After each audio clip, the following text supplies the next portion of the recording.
Starting a third party, not as hard as they want you to think it is. Nick Braun is here. He's the former National Political Outreach Coordinator for the Bernie Sanders campaign, and he's here to tell us that starting a third party is actually doable. Now, Nick, we've talked before about a third party, and you're trying to coalesce the people on the left who realize that we need a force outside the Democratic Party to have real change. Because the point that I made was that, so here we are 2 years after Bernie's campaign, his primary, where he was calling for a revolution. Here we are 2 years later, and we just had our primary in California, and California is going to send Dianne Feinstein, Nancy Pelosi, and Kamala Harris back to Washington, D.C. So we didn't have a revolution. It didn't happen. This idea that Bernie wants people to get inside the Democratic Party to take it over with progressives isn't happening either. It's not happening. I'm just telling you what's happening here in California. This is when I say, oh, Jimmy, that's just one state. This is the bluest state in the country. Right. And we're sending Dianne Feinstein, Nancy Pelosi, who, by the way, just called for PAYGO. PAYGO, if you don't know what that is, means you cannot have a progressive agenda. That's just the bottom line. There's no chance to implement progressive policies if you're for PAYGO. That's just a fact. And so she's, of course, endorsing that because she's a neoliberal who responds to her donors. So this is what I've been telling people, that now look at where we are. And now the Democrats came up with a new rule. The Democrats are moving to the right, in case people haven't noticed. So they're becoming more pro-war. They're becoming more anti-progressive. They just had a new rule in the DNC, which tell us about this new rule, Nick. The Rules and Bylaws Committee met last Friday in Providence to discuss changes to the presidential nominating process and to the party's rules.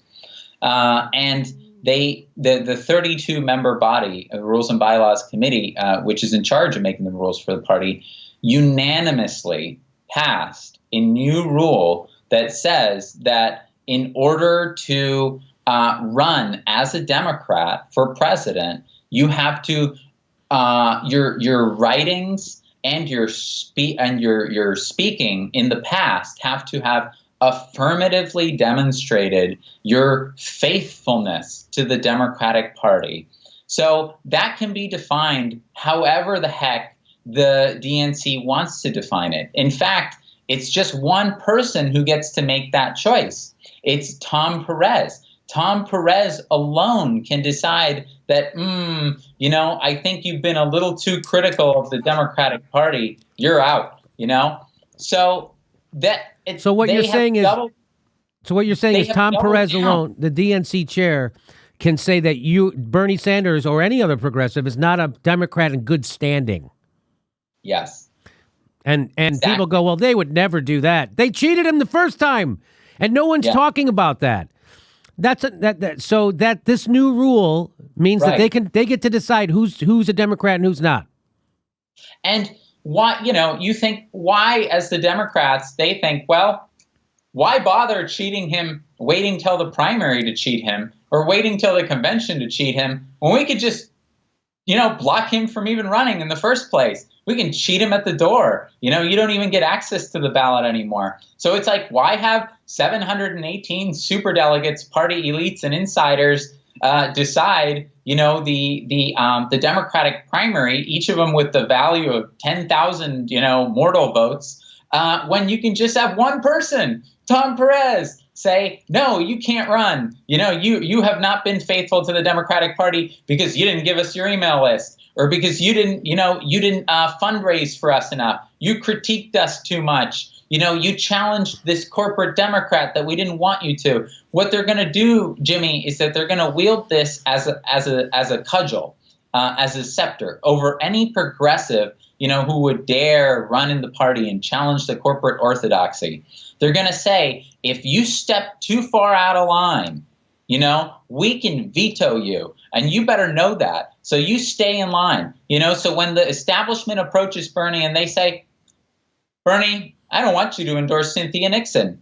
Bernie's going to have to think, geez, if I do that, I might burn up my faithfulness inside the Democratic Party. and then no longer be eligible to run according to them. And there's a lot of confusion around this, Jimmy, because some people say, oh, well, the Vermont Democratic Party gave him like an honorary Democratic status. Well, first of all, they could undo that at any minute. Second of all, the DNC doesn't have to recognize that honorary Democratic status. And third of all, it's all moot anyways, because Tom Perez himself can just decide you haven't been a faithful Democrat, you're out.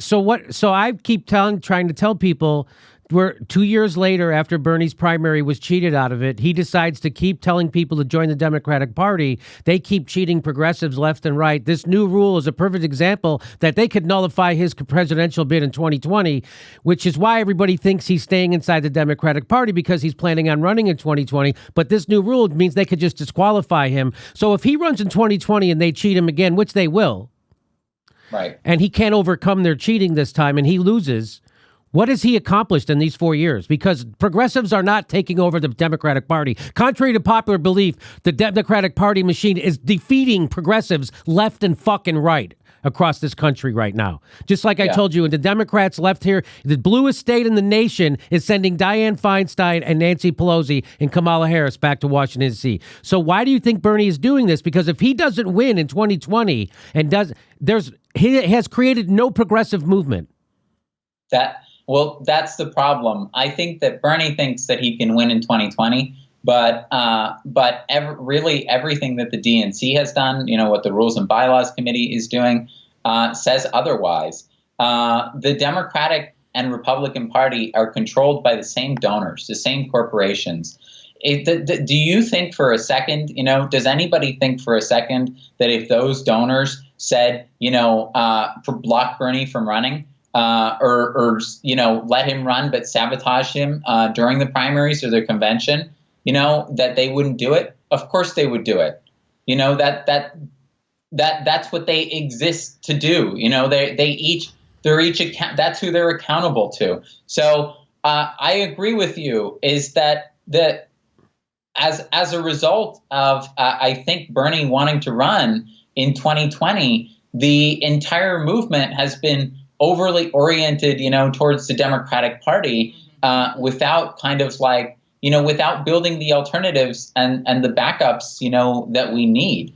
It's become very clear that what we need is an independent party, is we need a major third party, and it can be done. I've told you before that the number of signatures that it takes to get on the ballot as a third party nationwide is less than the number of signatures that progressives collected for one ballot initiative in Florida for the Felons' Rights Restoration ballot initiative. They collected 900,000 signatures. It takes less than that to get on the ballot nationwide. So let me explain this really briefly, what happened. So in Florida, there was a ballot measure to reinstall voting rights to felons. Right? That's what it was. They got 900,000 signatures for that cause. In Florida alone, the progressives got 900,000 signatures for that issue alone. You're saying it's less signatures than that. It takes less signatures than that to get a third party on the presidential ballot nationwide. Yes. Yeah. And so when people say it's too hard, you're saying that's just a bullshit talking point that progressives have internalized and then repeat, right? Right. Because Jill Stein was on the 48, she had ballot access in 48 states, right? So the Green Party is very good at getting ballot access. So this idea that you can't get it is ridiculous, right? It is. It's absurd. The people who say that you can't get on the ballot or that a third party is too hard, they don't actually know the rules. They haven't looked into it. They haven't invested the time. They're just repeating the received wisdom from the Democratic Party. Those are Democratic Party talking points. I couldn't agree more. So I just had a conversation with my friend who said I have to stay in the Democratic Party because I live in New York and I wouldn't be able to vote for Cynthia Nixon in New York if I wasn't in the Democratic Party. Well, the obvious answer to that is, well, wouldn't it be great if Cynthia Nixon didn't have to run in a Democratic primary to get on the ballot in November? Wouldn't it be great if Cynthia Nixon could actually join a party? There was a viable third party that she could run with. instead, and you wouldn't have to worry about being a Democrat, and you could say no. So that's how you, and then we finally have real change. Instead of now the Democrats know they have a stranglehold on you. Where else are you going to go, progressives? So so to me, that's the kind of thinking we're going to have to overcome. Do you think we can overcome that kind of thinking? I do think so. I think that there is a change happening right now, and it's not localized, and it didn't begin with Bernie, And so in the past 15 years, tens of millions of people have actually left the Democratic and Republican parties. This is a long-term loss of confidence in the political system and in the economic system. Those people who've left have become independents. Now, there's 45% of the country's independents, almost as much as the Democrats and Republicans combined. Each of them are at 27%. The number of people calling for a major third party has risen to a historic high. Almost 2 out of 3 people are calling for a major new party now. 2 out of 3 Americans. And what I try to convey to the progressive movement, Jimmy, is that we cannot revolutionize this country by disregarding the will of the people. The people are telling us what they want. We can't say, yeah, I know you say you want an independent party, because you've lost confidence after being screwed by these 2 parties for decades, but we know better. Let me tell you what you want. Let me tell you what you need. That sounds a lot like what Hillary Clinton did to us. That sounds a lot like what the establishment Democrats do to us. Yeah, you want single payer, Yeah, you have to choose between, your groceries and your medical bills, but you don't really want that. I'll tell you what you want, It's a lot. So there's no way that we're going to do that by becoming elitist in that sense as a movement and saying we know better than you. I couldn't agree with you more, Nick. This whole idea that we can't have what the rest of the goddamn Western world has, which is 3 and 4 viable parties, which is obviously unbelievably needed here in the United States. In fact, Bernie talked about it his whole career up until the last 2 years. He talked about the need for a third party, the need for a movement, a progressive movement outside the Democratic Party. He talked about it all up until the point to where he actually could make a difference. And then he stopped talking about it. 3 years ago, Bernie would have been on your show saying very close to what we're saying. It brings up something that's really important, I think, which is not very well understood. And that is that the Democratic Party has been neutralizing progressive movements for a long time. It has not survived this long by making itself available to be taken over, by being democratic. Instead, it has a model. What it does is it blocks most progressives and people who don't follow the corporate orthodoxy at the primary level. Okay, most of them are thrown out already. And then after that, the few that make it through, it slowly begins to exert its influence and reel them in. And it has many different mechanisms for doing that. So, once you get there, the few that make it through, they have to show this deference to corporate party leaders in order to get the committee assignments that they want, in order to get the legislation that they want passed, in order to not have well-funded primary campaigns against them. They have to moderate their critique of the party and support these conservative Democrats in swing districts in order to turn legislative chambers blue.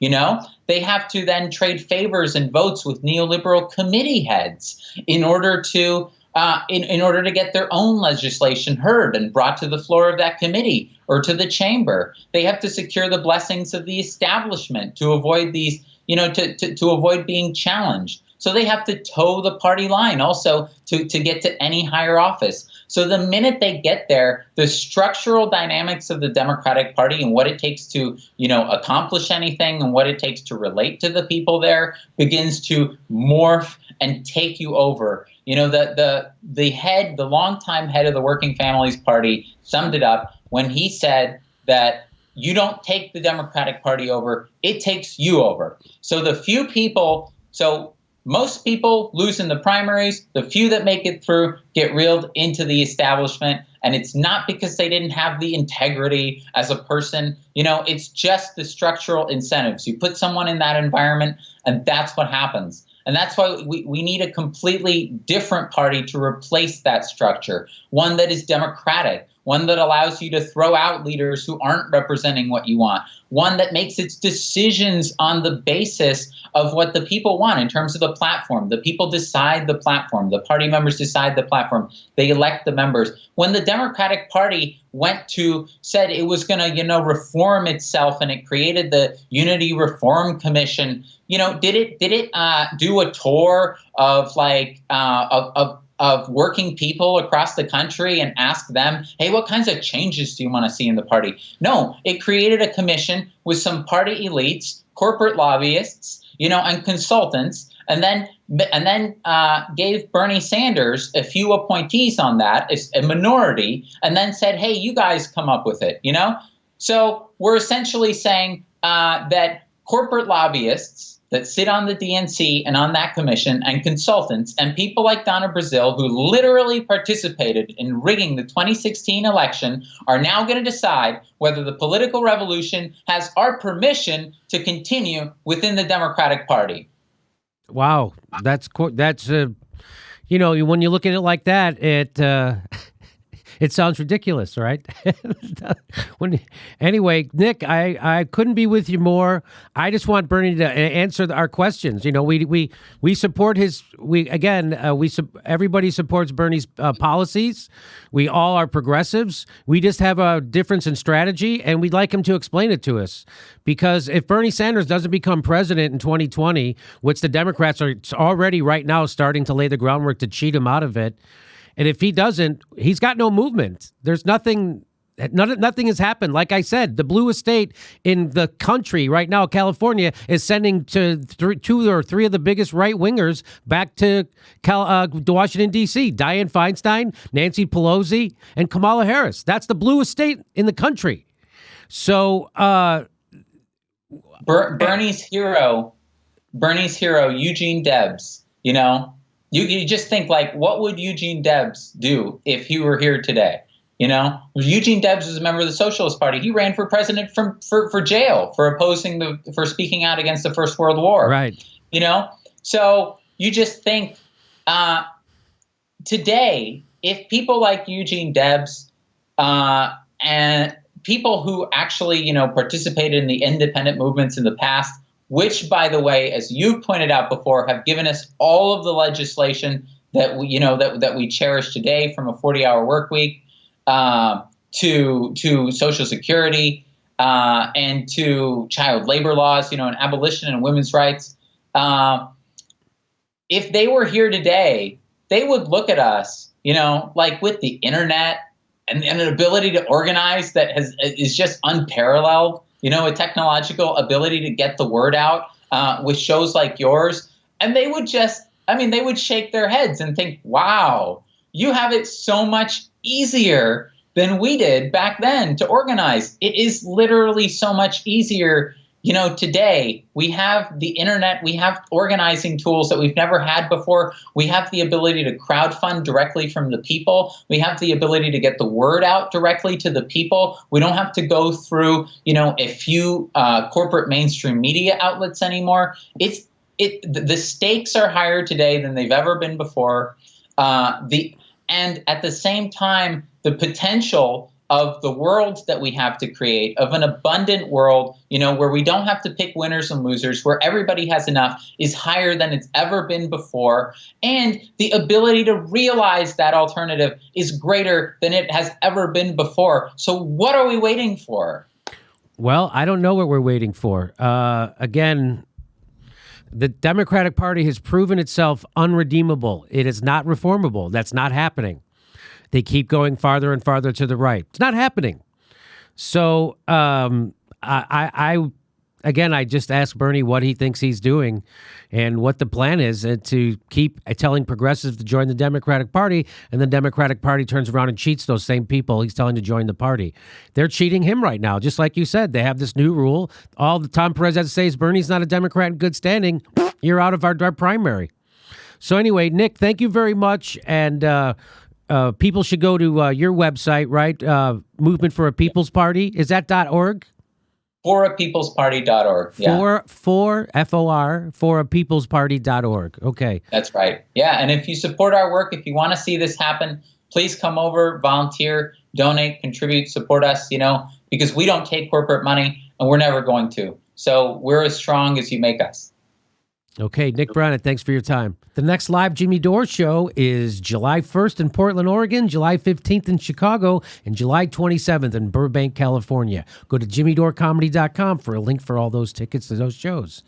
Plus, don't forget, become a patron to help support independent media. We give you hours of bonus content every week. Plus, every Saturday at 2 p.m., we do our Solid Chat Saturday. It's our live stream on Saturdays, 2 p.m. Pacific time. Stick around for that. And please make sure you're subscribed. Even though you think you are subscribed to this channel, they're unsubscribing people every day. Just check. Click subscribe and then click the bell to make sure they send you a notification when we're dropping videos. Otherwise, they won't tell you. Thanks for your support.